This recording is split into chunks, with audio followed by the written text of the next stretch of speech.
Padre, te pido en esta mañana que tú nos guíes en nuestra meditación sobre tu palabra.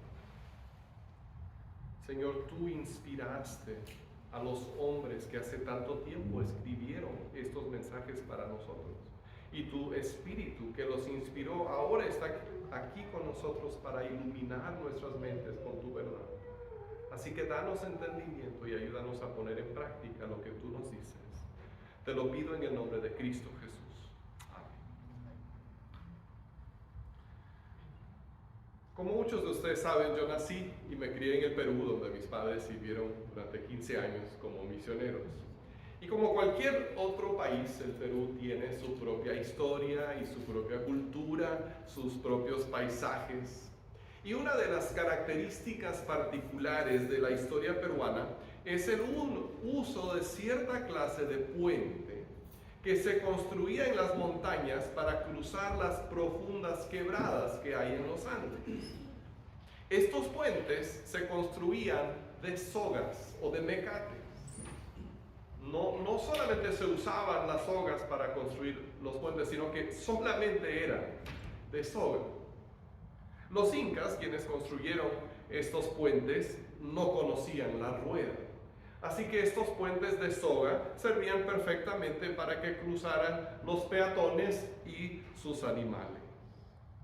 De todos los puentes que algún día existían en el Perú, solamente queda uno. Este puente se llama Quechua-Chaca, que significa simplemente puente de soga en el idioma quechua de los incas. Ahora, una de las desventajas de estos puentes de soga, y la razón por la que solamente queda uno de ellos, es que cada año se tienen que reconstruir. Porque el sol y la humedad y el uso desgastan la soga de los puentes, convirtiéndolos en un peligro. Si no se reconstruyen, entonces los puentes se vuelven inusables. Ahora, esa imagen del puente que cada año se tiene que reconstruir, creo que es un ejemplo perfecto de nosotros como seres humanos. Porque así como los puentes se van descomponiendo y se tienen que restaurar y renovar, igualmente nosotros nos vamos descomponiendo gracias al pecado. Y tenemos que ser renovados y restaurados. Y así como nosotros, como personas, estamos en constante necesidad de renovación, lo mismo sucede con nuestras familias y con nuestras comunidades y con nuestra iglesia.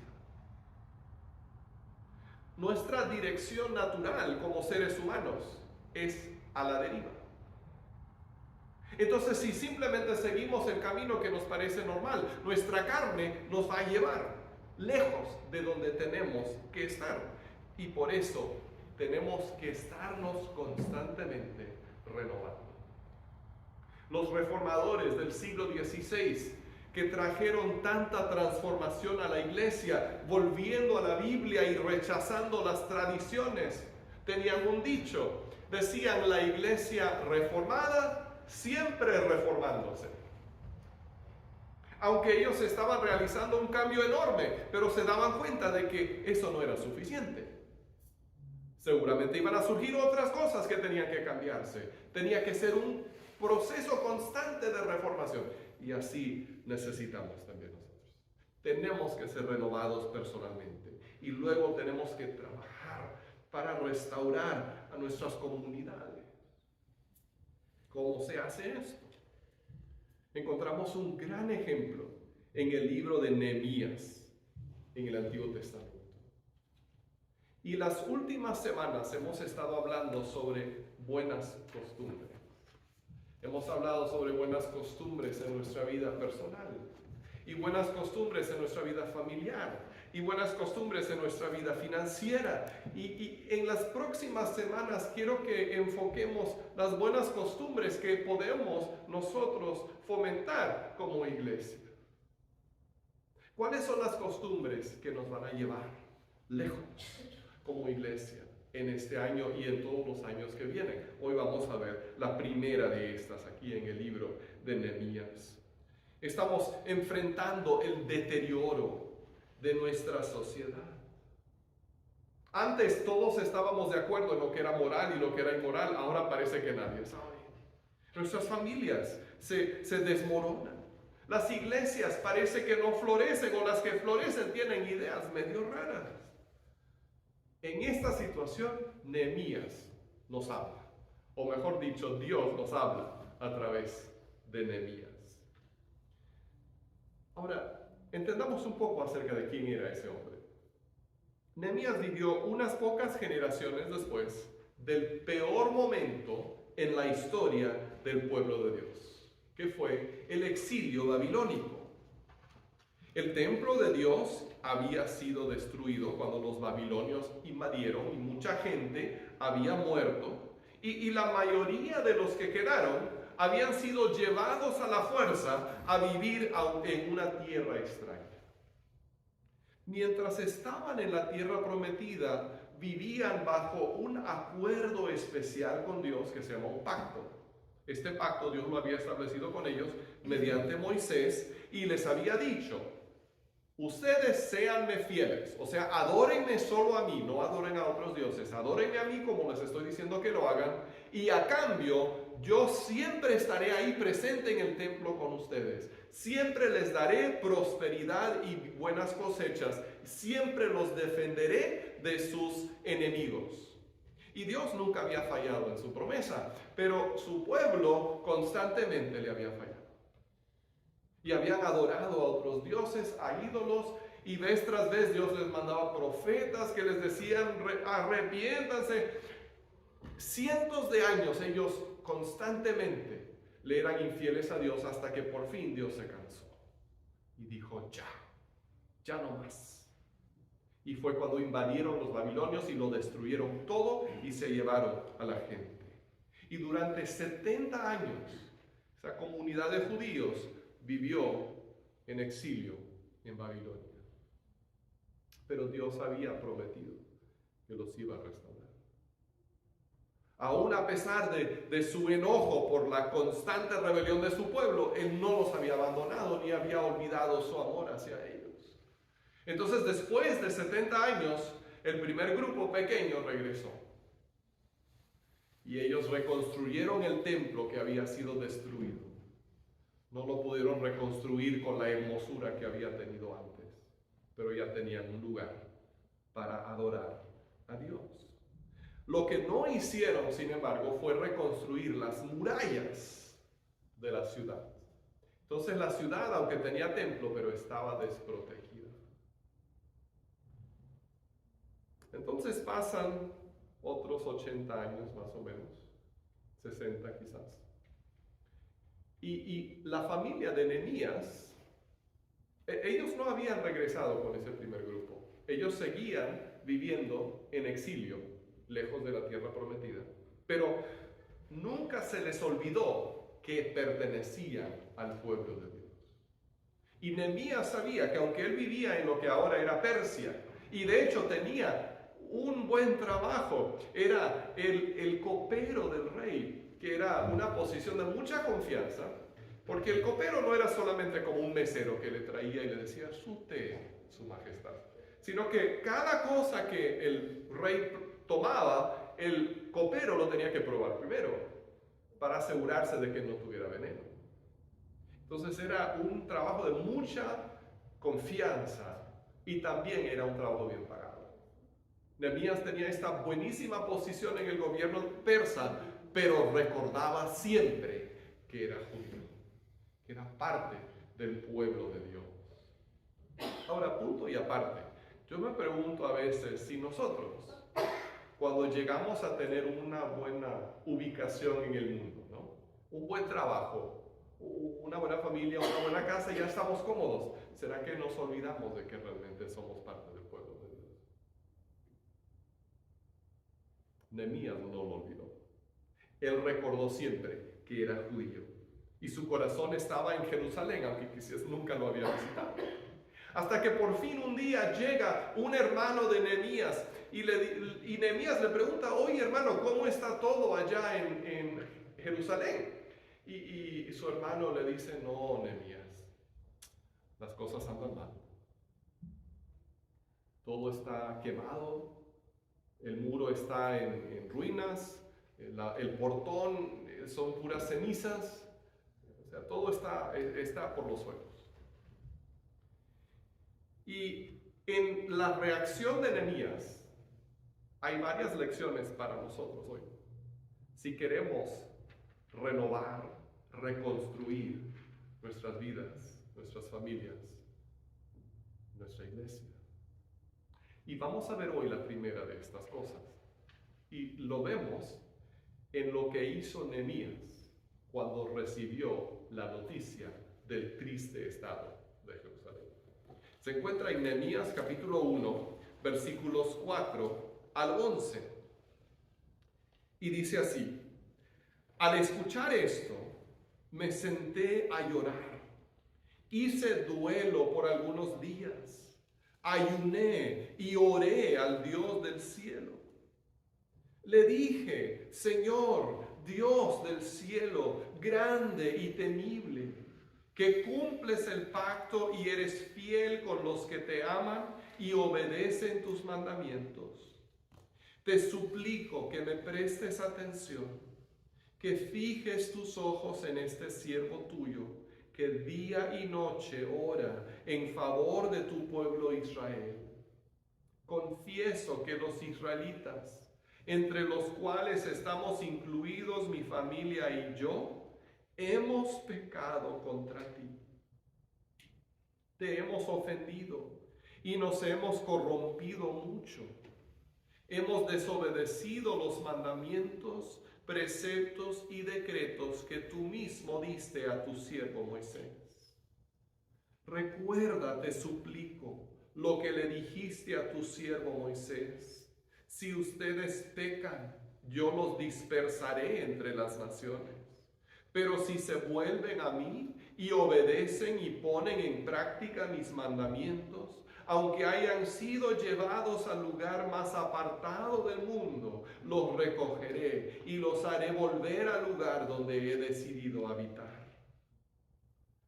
Ellos son tus siervos y tu pueblo, al cual redimiste con gran despliegue de fuerza y poder. Señor, te suplico que escuches nuestra oración, pues somos tus siervos y nos complacemos en honrar tu nombre. Y te pido que a este siervo tuyo le concedas tener éxito y ganarse el favor del rey. En aquel tiempo yo era copero del rey. Cuando Nehemías supo que las cosas estaban tan mal en Jerusalén, él lloró, ayunó y oró delante del Señor por varios días. Ahora, ¿qué hacemos nosotros? ¿Qué haces tú? ¿Qué hago yo? Cuando vemos la devastación que nos rodea. Cuando vemos la triste condición de las escuelas públicas. Cuando nos damos cuenta de los problemas que hay en nuestras familias. Cuando vemos cosas que no están bien en la iglesia, cuando el gobierno comete otro gran error, ¿qué hacemos? ¿Hacemos como Nehemías?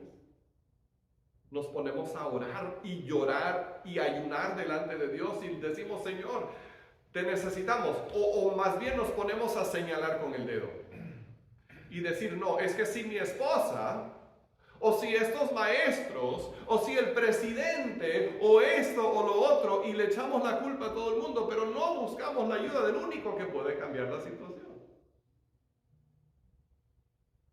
Tenemos que aprender de Nehemías, porque Dios nos está llamando a buscarlo en oración para obtener restauración. Ahora observa cómo comenzó Nehemías su oración. Él empezó invocando a Dios y declarando su naturaleza, o sea, diciendo: Dios, así eres tú. Habló de él como el Señor, el Dios que es, que existe, que siempre es, el Dios de amor y relación. También lo llamó el Dios del cielo. Y es interesante que los persas, donde vivía Nehemías, usaban esa misma frase para describir a su Dios, que era otro Dios diferente. Pero Nehemías sabía quién es el verdadero soberano de todo, el verdadero Dios del cielo. Lo describió como el gran Dios que inspira asombro. Y cuando nosotros comprendemos quién es Dios, no podemos seguir iguales. Cuando entendemos, bueno, no vamos a entender, pero cuando vislumbramos su grandeza, su majestad, su poder, su amor, su sabiduría, su santidad, empezamos a ver un poco acerca de Dios. ¿Qué podemos hacer más que quedarnos maravillados frente a Él? Ahora, podría parecer extraño que Nehemías comenzara con la adoración. Si las cosas estaban tan mal, ¿por qué mejor no comenzó Nehemías diciéndole a Dios lo que estaba mal? Diciéndole, Dios, te necesitamos, ¿dónde estás? Pero no, él entendía algo que Jesús luego nos enseñó. Así como Jesús comenzó la oración modelo diciendo, Padre nuestro que estás en los cielos, santificado sea tu nombre. Es una expresión de alabanza, de adoración. Y así Nehemías también comenzó declarando la verdad acerca de Dios. Creo que la adoración es la manera en que nosotros nos sintonizamos con el cielo.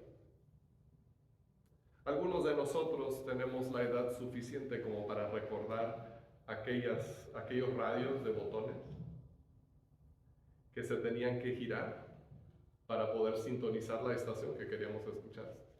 Y primero le dábamos vuelta al botón para llegar y luego ahí le tenemos que dar unos ajustes bien finitos para no estar escuchando estático o interferencia, sino poder escuchar claramente esa estación, esa música o esa comedia o lo que fuera. Y la adoración es lo que nos sintoniza a nosotros con Dios. Cuando andamos en el mundo escuchamos mucha interferencia, pero cuando nos ponemos a adorar, a recordar quién es Dios y qué ha hecho, entonces empezamos a sintonizarnos con el cielo. Y ya, después de adorar, estamos preparados para hablar, para orarle a Dios. Cuando recordamos quién es Dios, podemos estar confiados de que nos va a responder, que puede y que entiende y que sigue estando en control. Ahora, después de adorar a Dios, la segunda cosa que hizo Nehemías fue confesar el pecado. Ahora, esto es muy interesante porque Nehemías no estaba confesando su propio pecado. Él vivió mucho tiempo después de que se habían cometido los pecados que llevaron al exilio en Babilonia. Él podría haberse lavado las manos y dicho, no, yo no tuve nada que ver con eso. Esos fueron mis antepasados que cometieron esos errores. Pero yo no he hecho nada. Pero él no oró así. Él se identificó de alguna manera, sintiéndose parte de ese pueblo que había pecado y confesándolo con humildad y no con orgullo. Y cuando lo hizo, reflejó de antemano la actitud que tuvo Jesús. Porque Jesús, comenzando con el bautismo, cuando se formó en una larga fila de pecadores, Jesús se identificó con pecados ajenos. Él no tenía de qué arrepentirse, pero tomó nuestros pecados sobre sí mismo. Y fue por pecados ajenos que murió en la cruz. Y si no lo hubiera hecho, no tendríamos nosotros ninguna esperanza de la salvación. Nehemías reflejó ese espíritu de humildad cuando confesó los pecados de su pueblo. Él comprendió que aunque personalmente no había cometido los pecados que llevaron al exilio, pero él formaba parte de la nación pecadora que sí los había cometido. Y nosotros también tenemos que reconocer que somos parte de la humanidad pecadora si queremos estar bien con Dios. Ahora, a veces, por supuesto, tenemos que confesar nuestros propios pecados. Por ejemplo, cuando hacemos la oración de entrega a Jesús, tenemos que reconocer que somos pecadores y aceptar su perdón. Y a veces, si hemos fallado, nos hemos alejado de Dios, tenemos que confesar pecados que hemos cometido para reconciliarnos con Él. Pero también habrá situaciones en las que tenemos que unirnos a pecados que no hemos cometido y ver lo que está pasando en otros y decir, yo no soy tan diferente. Yo no puedo juzgar, yo no puedo señalar, yo no puedo decir, son ellos que son el problema. Tengo que reconocer que somos nosotros. Hay un escritor que vivió hace un poco más de 100 años, que se llamaba G.K. Chesterton, en Inglaterra. Y un día publicaron en el periódico la pregunta, ¿cuál es el peor problema del mundo? O otra traducción, ¿qué es lo que está mal con el mundo? Y la gente podía responder y escribirle al periódico con sus respuestas. Y él escribió esta respuesta: queridos señores, el peor problema del mundo soy yo. Atentamente, G.K. Chesterton. Muy breve y muy cierto. Porque el pecado no es algo que está allá afuera. El pecado es algo que está aquí adentro. Y entonces por eso tenemos que confesar con humildad que somos parte del problema, si vamos a ver que Dios trae la solución. La tercera cosa que hizo Nehemías fue pedirle a Dios que obrara. Nehemías le pidió a Dios que restaurara a su pueblo.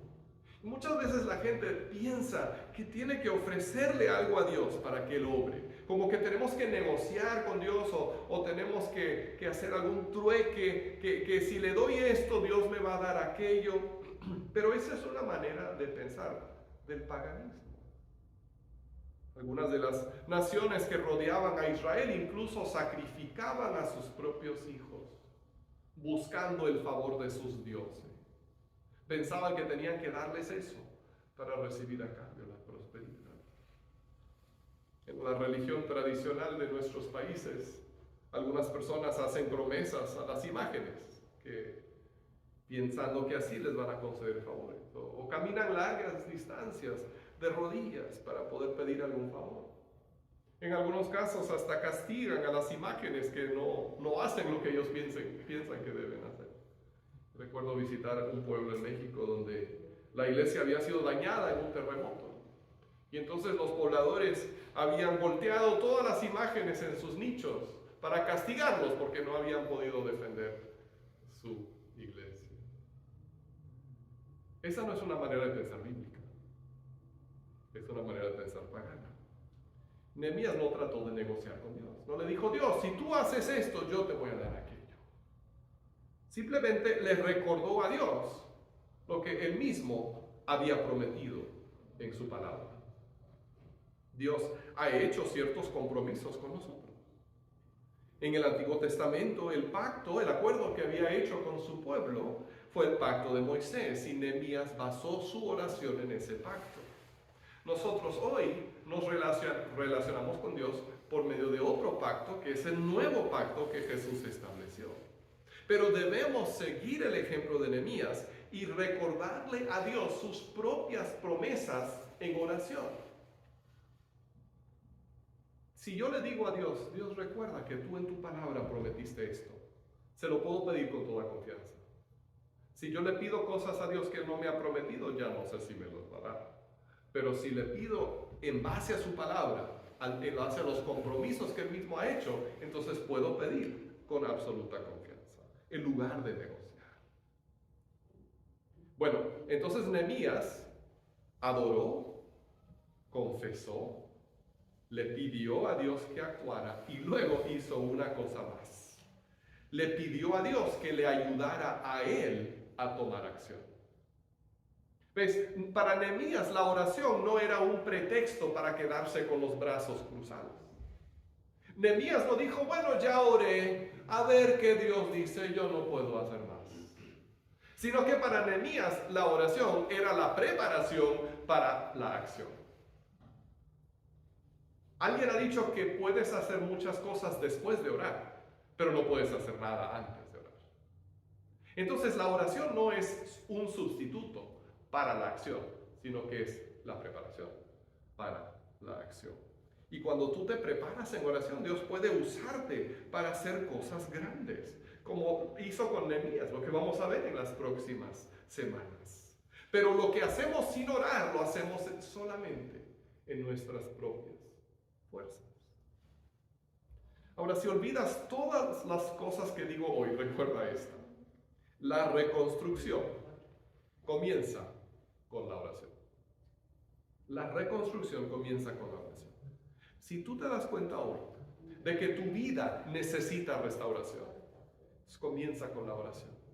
Si nunca le has entregado tu vida a Jesús, esa es la oración que tienes que hacer. La oración de entrega, pidiéndole que te salve. Y si te has alejado de Él, la oración que necesitas hacer es la oración de reconciliación y pedirle que Él te reciba de nuevo.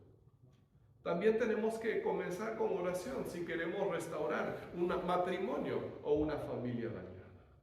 La familia que ora unida permanece unida. La reconstrucción de la iglesia y de la comunidad también comienza con la oración. Cuando vemos lo que está mal, ¿cómo reaccionamos? Un día me di cuenta de que era más fácil para mí burlarme del presidente que orar por el presidente. Y eso está mal.